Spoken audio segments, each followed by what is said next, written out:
अक्टूबर 2025 कोलकाता के एक छोटे से शहर में एक रात जो हर रात की तरह थी बट कभी ना भूल जा सकती। एक नौजवान मेडिकल स्टूडेंट जो अपने ड्रीम्स और फ्यूचर को लेकर एक कॉलेज में आई थी। वो उसके क्लासमेट्स के साथ रात को स्ट्रीट फूड खाने को बाहर गई थी, बट 1 घंटे बाद वो कुछ और ही हो चुकी थी।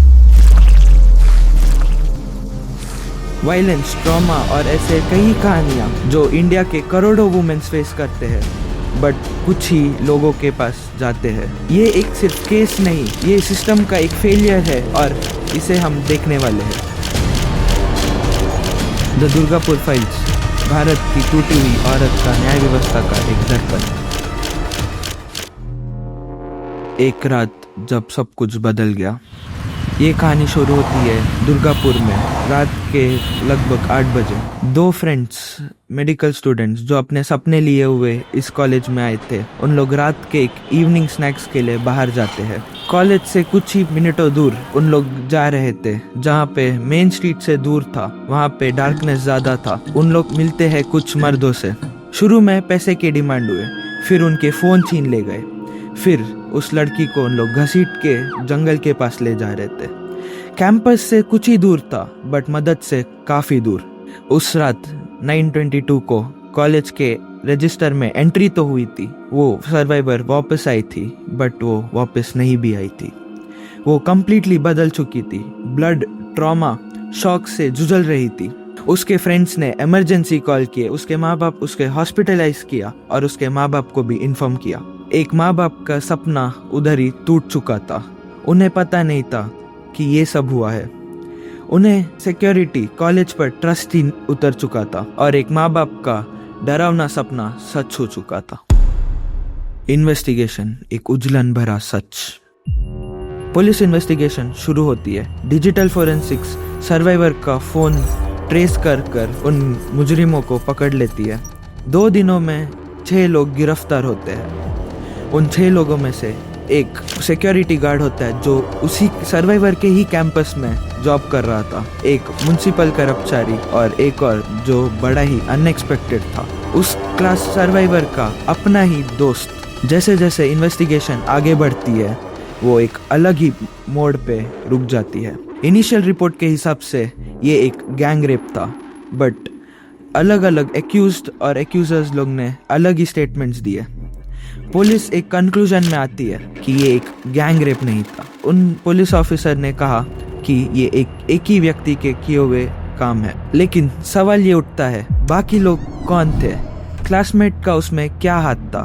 और ये सब क्यों हुआ? अभी भी ये केस चल रहा है, इसका इन्वेस्टिगेशन हो रहा है और अभी तक कुछ क्लैरिटी नहीं मिला है। सर्वाइवर की फैमिली के लिए ये सिर्फ एक केस नहीं था। उनका सपना, उनका भरोसा, उनका देश से भरोसा टूट चुका था। उन्हें ट्रांसपेरेंसी नहीं मिली, उन्हें पुलिस ने सपोर्ट नहीं किया, उन्हें जो चीज चाहिए था वो नहीं मिला। उनको इस सिस्टम से भरोसा ही उठ चुका था और इस देश में वो एक अकेले फैमिली ये नहीं है। बहुत सी फैमिली है जिनके साथ ये चीज हुआ है और उन्हें सपोर्ट नहीं मिला, इसके लिए ये न्याय नहीं मिला है इस सिस्टम से।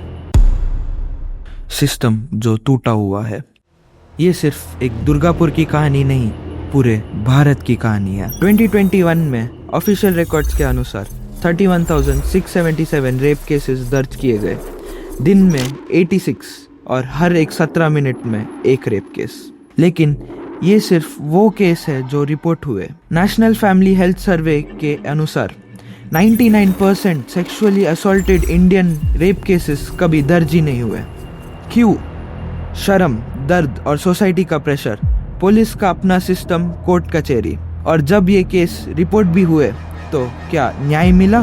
कन्वेंशन रेट के अनुसार सिर्फ 28%। ये सिस्टम सर्वाइवर्स के लिए नहीं बना, ये सिस्टम टूट चुका है। ये सिस्टम बस चलता है खाली पैसे वालों के लिए। जब भी एक ऐसा घटना घटता है तो पहला सवाल दोषी पर ही पूछा जाता है। लड़कियों से पूछा जाता है कौन से कपड़े पहनी थी, इतने रात को बाहर क्या कर रही थी और क्यों घूम रही थी। विक्टिम्स को ही यहाँ पर एक एक्यूज्ड बनाया जाता है। ये कल्चर, ये सोच और ये साइलेंस ही इस दुनिया का असली प्रॉब्लम है। लॉयर्स इसे रेप कल्चर बोलकर इसे बढ़ावा नहीं देते, बट इसे एक्सेप्ट कर चुके हैं। और जब तक ये माइंडसेट इस देश से नहीं बदलेगा तब तक लॉस कितने भी स्ट्रिक्ट करे जाए बट न्याय हमेशा दूर ही रहेगा। इतिहास जो खुद को दोहराता है। ये पहली बार नहीं और ये आखिरी बार भी नहीं होगा। 1972 मथुरा केस, जहाँ पर एक ट्राइबल गर्ल को पुलिस कस्टडी में ही उसका रेप हुआ और कोर्ट ने कहा वो सिर्फ एक कंसेंशुअल था। नेशनल आउटरीचेस, बहुत कुछ हुआ। फिर 1983 में एक नया लॉ बनाया जो कहता है अगर एक गर्ल ने उसे उस दिन कंसेंट नहीं दिया तो वो एक अनकंसेंशुअल सेक्स हुआ। 2012 निर्भया केस, पूरे दुनिया ने उसके बारे में सुना। कैंडल मार्चेस हुए, डिमांड फॉर जस्टिस हुई और कोर्ट ने 4 रेपिस्ट को फांसी पर चढ़ा दिया। इसके बाद लॉज और भी स्ट्रिक्टर हुए। इसके बाद एक और केस 2024 RG खार मेडिकल कॉलेज कोलकाता, वहाँ पर भी एक डॉक्टर का रेप हुआ। फिर वही ट्रॉमा, फिर वही क्वेश्चंस, फिर वही जस्टिस।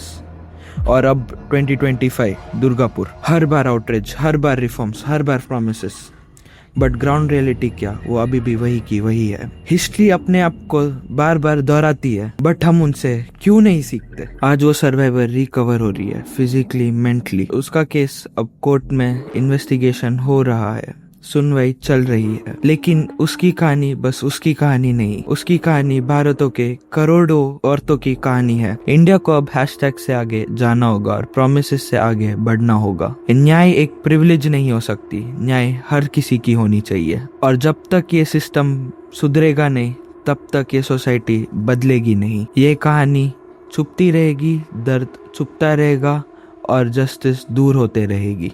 ये लड़ाई मर्दों के खिलाफ नहीं, ये लड़ाई सिस्टम के खिलाफ है जो औरतों को प्रोटेक्ट नहीं कर सकती। ये लड़ाई उन पेरेंट्सों के खिलाफ है जो अपने बेटों को सही तरीके से एजुकेट नहीं करती, उनके गलत चीज़ों को बढ़ावा देते हैं। ये लड़ाई उन मर्दों के खिलाफ है जो अपने इमोशंस, अपने विचार, अपने एक्शंस को कंट्रोल नहीं कर सकते।